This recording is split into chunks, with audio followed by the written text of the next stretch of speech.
I'm Jules. I immigrated to the US after meeting Roy in Cuba. He was there for a while as a conservationist, advocating for and protecting the heritage sites of my home country. I fell in love like a leaf caught in a whirlpool. He was handsome, kind, and so passionate. We spent months together, and he took a break from work after the project was over just to spend more time with me. In no time, those few months became a whole year. That's when Roy asked me to go to America with him. Why don't you come with me? I have a home there, and the weather is nice. I think you'll love it. I don't know about that, sweetie. I've lived here my whole life. I have a job here. I can't just leave everything behind so suddenly. I know. I'm not asking you to make any hasty decisions. I just think we can be together for good if you could move. For good? What do you mean? I mean, it's been a year, Jules. I think we're meant for each other. I love you and I want to be married. But I can't break your heart going away like this, so would you come with me? I didn't know what to say at the time. I just smiled and hugged him and took a few days to process his proposal. It was a big step for me. In Cuba, I had years of experience as a teacher. In America, I didn't know how useful this experience was going to be. Either way, eventually, I decided to go with my heart, and my heart was with Roy. We got married in Cuba, and that made it easier for me to move to the US. I still took some time for me to get there, but when we did, my mother gave us her blessings. Little did I know, this was where the slow ticking of a time bomb began. Because in the US, I would meet Cecilia, Roy's mom. She was a stocky woman who had a very interesting way of speaking. She'd make snarky remarks and always have a comeback to just about anything. At the airport, she and Roy's brother Greg came to pick us up. After they greeted us, we were led to the car where the interrogation began. So, what do you plan on doing now that you're here, June? It's Jules, actually. I think I'll find a teaching job somewhere in a local school. I was a teacher back home. I think I can continue with that. Oh, okay, Jules. Good luck with that. Do you know, a teacher without a lot of experience here can't expect a lot of money coming their way. But I have experience. Regardless, I'm sure Roy has good enough taste. You'll be just fine with me around here, dear. Just remember, in Mama's house, you do what she says, okay? She cut me off. That had to be rude no matter what part of the world you went to. I wasn't sure what to make of what she had just said, either. Okay. All right, Mom, stop terrorizing her. She just got here. Be a little easygoing for a while. We won't be living with you anyways. She's gonna be at my place. Boy, I wonder if you'd have to move so much if you just worked on computers like your brother. Mom, it's okay. Roy does important work too, you know. Oh, I'm sure those trees and turtles miss him very much. Gave you birth, didn't they? Wow. Can't say I missed all of this. I'm so sorry about this, Jules. Just a heads up, you can expect a lot of banter coming out of these two. Don't take it seriously. They're harmless. If you say so. It was terribly awkward in the car. I didn't know what to make of any of that. Greg seemed disciplined and logical, while Cecilia was clearly overbearing. She was caressing Greg's head, correcting his hair, and giving him directions every turn, even after he took the turn. He's used to it. Roy muttered into my ear when he noticed me looking at them in awe. What are you two doing in there? Making some plans, Yes, Mother. A therapy plan to get over you correcting our hair still. Oh, come on. No wife of yours will take care of you like I do. No offense, Julie. Her name is Jules. I'll call her whatever I want. She's my daughter-in-law. But she's my wife, so... Enough, you two. We're here. Try to be hospitable, yes? Of course, darling. Welcome to our home, Jules. You could call it your new home for a few days before you move in with Roy. It's not as pretty as Cuba, I guess, but it has everything you'll need. That's so sweet of you. Of course. Just be a good girl and obey the rules, okay? Cecilia spoke condescendingly. Or at least it felt like it. Roy once said it'll take a while to get used to the way everyone speaks in the US, but his mom had a weird, sarcastic tone in her voice all the time. It was as if she didn't even like Roy all that much. Roy and the rest of his family showed me around their house that day. I was planning to move to Roy's, obviously, but they insisted that we spend at least the day there. We decided to go with the flow since Cecilia's home was also closer to the airport. After resting a while, Cecilia made us some lemonade because she thought it'd help us recover from jet lag.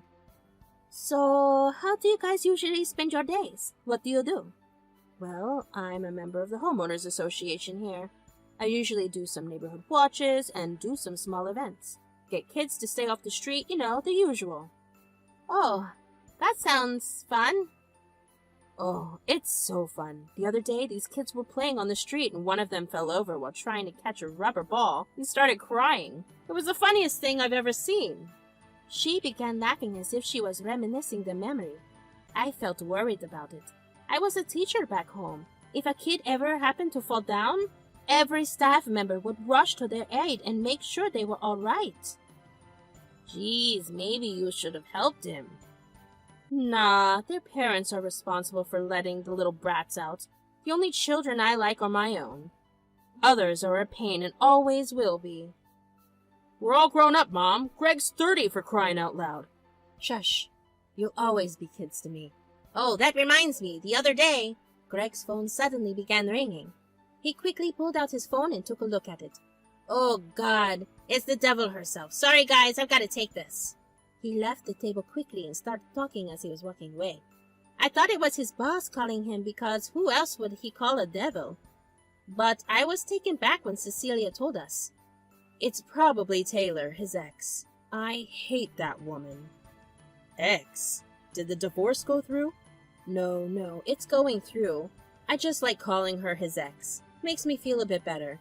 Thank God they didn't get any kids. That woman's kids could only be hell spawns for all I know.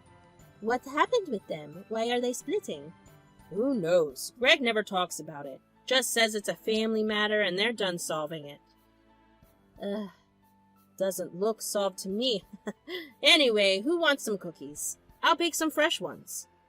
With that, Cecilia took off and left us by ourselves. She sure was a strange woman who acted eccentrically. I didn't feel like I could relate to her at all. Don't tell anyone.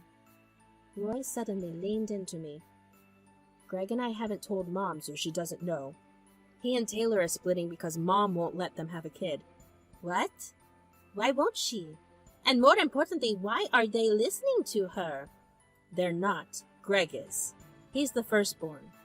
And doesn't deny Mom. She told him either he could have a kid or he could have her around. What? That makes no sense. Why? What does she have against kids? Why didn't you tell me this before? Shh. Relax. It doesn't affect us. I'm never listening to her. Mom hates Taylor, and if she thinks Greg wants to have a kid, he needs to change his wife. Her constant disapproval made his marriage bitter. God, I feel so bad for her. I know. She was a smart woman. I told Greg to man up and do something about this, but he couldn't let go of Mom. Now he's going through his messy divorce. That day, I realized how messed up Roy's family was. Cecilia seemed incredibly controlling, and Greg no longer looked like the intelligent one. Soon, we all left their place and went to Roy's. I still had some paperwork to do since I moved, so a few days were spent looking after that. Me and Roy would visit Cecilia every once in a while. After 6 months, I was even deeper in love with Roy. He was perfect in every way. Life with him was perfect in every way. It was after those 6 months that life started to get a bit problematic. Me and Roy both had some news for each other. Babe, there's something I need to tell you. Me too, but you go first. What? No, you go first. Fine, I don't care. I'm pregnant. I'm so happy, hon.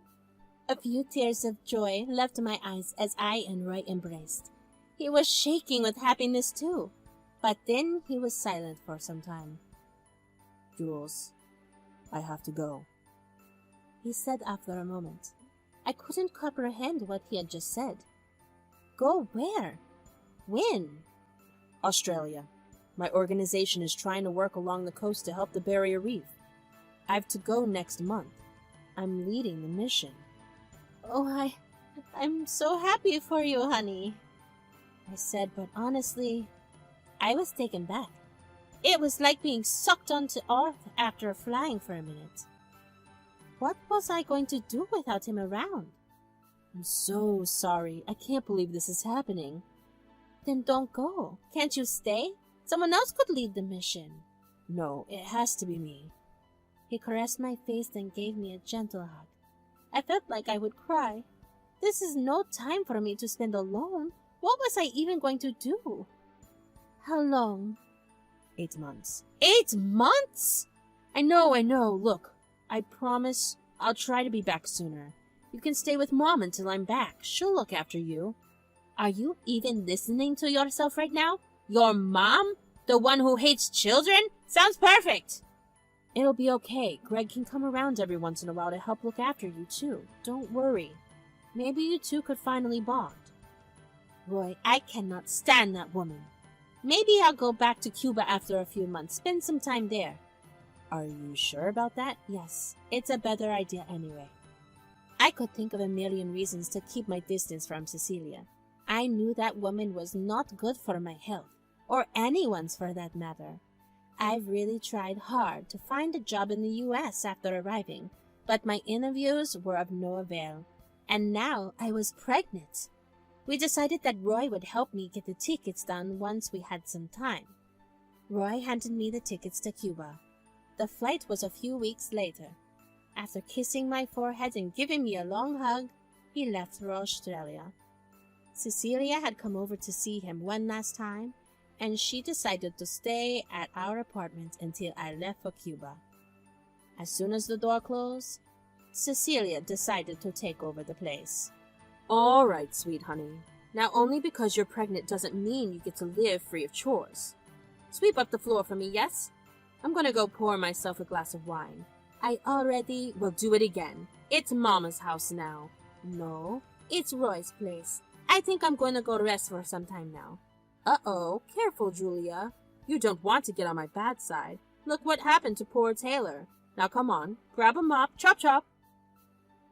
I was really irritated with her, and hadn't even been 10 minutes alone in a room with her. To get her off my back, I grabbed the mop and cleaned the floor quickly. Cecilia, on the other hand, threw up her legs with a glass of wine and turned on the TV. This woman was supposed to look after me? God, I couldn't wait for my flight away from here. From then on, the battle was constantly uphill. Cecilia would keep making me do chores that I'd already done. She'd say things like, "Oh, come on now. Some houses are never clean enough, including yours," to force me to do more work. I kept trying to keep in the urge to scream my guts out at her. I tried reaching Roy, but his phone was out of coverage. Before he left, he said to me that he'd call me from a new number, but so far, there was nothing. I had no one to complain to. I was so relieved when the day to leave for my flight finally arrived. I'd started packing days in advance. Greg was all set to help me reach the airport that day. Cecilia cooked me some surprise breakfast. It tasted terrible, but I didn't say anything. She had a smile on her face, and it was the first time she was doing anything good for me. It was almost time to leave when Greg arrived. I went inside my room to look for the tickets I kept in the drawer. "Hey, Cecilia, did you see my tickets?" "For the plane? No. Why?" For a minute, I felt my heart come up to my throat. "They were right here last night. I can't find them." "What? You lost the tickets? Are you insane? Come on, girl, look carefully." "Hey, what's going on?" Greg appeared in the doorway with his keys jangling from his fingers. "Let's go. I've got to get to work later. Are you ready?" "She lost the flight tickets." "What?" "They were right here. Are you sure you haven't seen them?" "Just how blind do you think I am, Jules? If they were here, I'd see them. You're the one who's forgetting." "God, just help me look, please." Greg immediately jumped into action, rifling around the room to find the tickets. I checked everywhere. I checked every cupboard, every drawer, every crevice of the house, but they were nowhere around. Meanwhile, Cecilia got bored of looking in about 5 minutes and went into the kitchen to grab herself some soda. We asked her to help us look, but by then she had already started laughing watching some sitcom. It was so infuriating. I couldn't call Roy, and there wasn't enough cash in my hands to get a new one. So I turned to Roy's family. Can one of you help me with the ticket? Roy can probably pay you back once he's back. Sorry, I've got no money for people who can't handle a piece of paper. Huh? Don't you dare ask my baby boy. He's going through a lot right now. He's generous that he offered you a ride to the airport. Enough, Mom. Quit talking like that. Jules, I wish I could help you as much as it sucks. She's right. I'm not in any position to help you with money now. Can't you ask Roy to get it done? I have not been able to connect to him. I don't know what he's up to there, just no word from him since he left. Oh God, do you know where he'll be staying? No, not really. God, I'm in so much trouble, aren't I? I don't know why, but Cecilia looked completely unaffected by everything that was going on around her. I couldn't fly that day. I cried for several hours under the stress. When I was finally done, Cecilia softened up and said she got me a ticket in a few days. But that day never really arrived. Cecilia had practically taken over the apartment. She cooked me a sandwich or two once a week or so to show me she cared, but really it was as if I was alone. Greg would get us all our groceries, so I only went on when I had regular visits to the doctor. But it was far later than I come to a sore realization. Where do you think you're going? You're pregnant, aren't you? Go sit in your room or I'll have you mop the floor again. I need some fresh air, Cecilia. I can't keep myself locked in this apartment forever. I feel like eating out too. Oh? You're going to talk back now. And eat out? Are you losing your mind because of the baby? Eat at home. My boy brought us all these fresh vegetables. Eat them. No, I'm leaving, I said to her and went for the door. She didn't move a muscle, as if she didn't even have to try. I grabbed the doorknob to find it locked. It was strange. The doorknob didn't have a keyhole in it before. Wait, this was... What did you do? Oh, I didn't tell you. I had the knob changed when you went to the doctor's the other day. They can be locked from the inside now. Keep your reel safe until Roy's back. You're putting me in a cage. Are you serious right now? Enough of this. I'm tired of you and your constant accusations. She rushed to me and grabbed my arm so hard that it hurt. She pulled me towards herself and started dragging me into my room. You will do as I say. I need to teach you some manners like I did for my boys. Your tone is so disrespectful. Go in and think about what you've done. She yanked me to the door and pushed me into the room. My arm had strain marks from where she grabbed me. I instantly burst into tears and collapsed to the floor. It had been 3 months since I was meant to leave. I was alive and not sickly, but this was the most terrible moment of my life. I went on like this for months. I often spent time locked in the room. She'd make me cook all the food, even through severe cramps. I'm assuming Greg didn't know about any of this. I was either that, or he was in on the whole thing. So, when are you due now, Jules? Greg asked me one day when we were having dinner together. I was close to giving birth.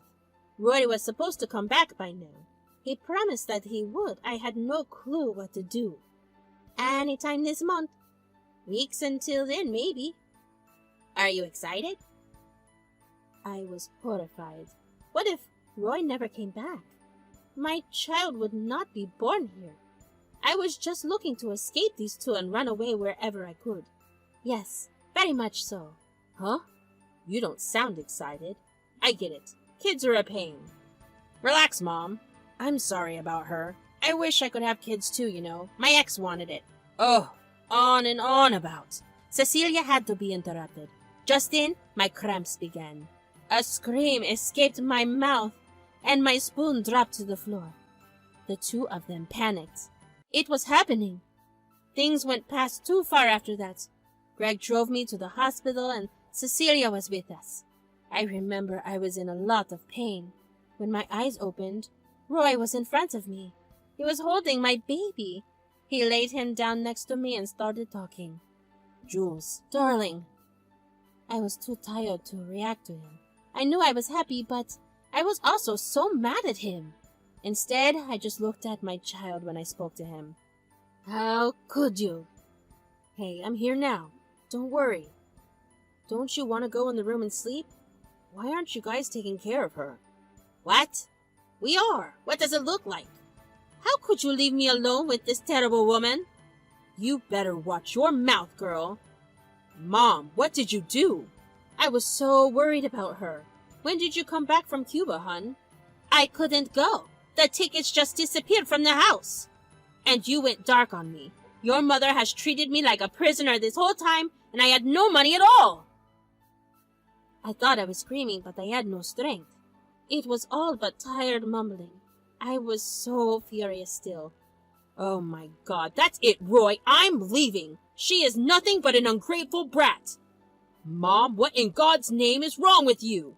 She's lying. You think I'd do something like that? She's the one who lost the ticket, not me. Wait. You were here the whole time after I left?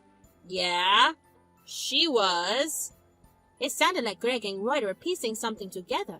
They looked at each other for a brief moment and turned to Cecilia. Suddenly, it all became so clear to me too. The torture, the slaving all day. Nothing was a coincidence. Mom, did you hide Jules' ticket for the flight? What? Are you insane? Why would I do that? Be honest, Mom. Mom, please tell us what you did, or I'm walking out on you forever. Fine, I hid it. I also took all the money you sent her that month, but it was for you, not for me, for you. For me? How's this for me? It was so I could help you pay for your stupid alimony to Taylor. That's where the money came from? You didn't receive the $30,000 I sent you, Jules? Mom, I can't believe you. You're supposed to be my mother. A nurse walked in right then because there was too much noise in the room. I had just started stabilizing and the whole place was just too much for me. The baby had come sooner than I expected, but I couldn't have said the same about Roy. I'm sorry, but you can't argue like this in the hospital. I'm gonna have to ask you to leave if you're not direct family. Take these two people away from here. Are you serious? Brother, but I don't know them. Call security if you have to. And that was the end of it. I couldn't say or do much. I wasn't relieved, but I was happy Cecilia got kicked out by the staff. Once things were said and done, Roy sued her for the money and got a big settlement. Greg gave his testimony and helped us out. Roy and his brother were soon back together. We decided it wasn't his fault and moved a bit further away from the original place. We will still see him sometimes, and he loves playing with our son. Meanwhile, Cecilia is nowhere in the picture. I hope she suffers alone like I did.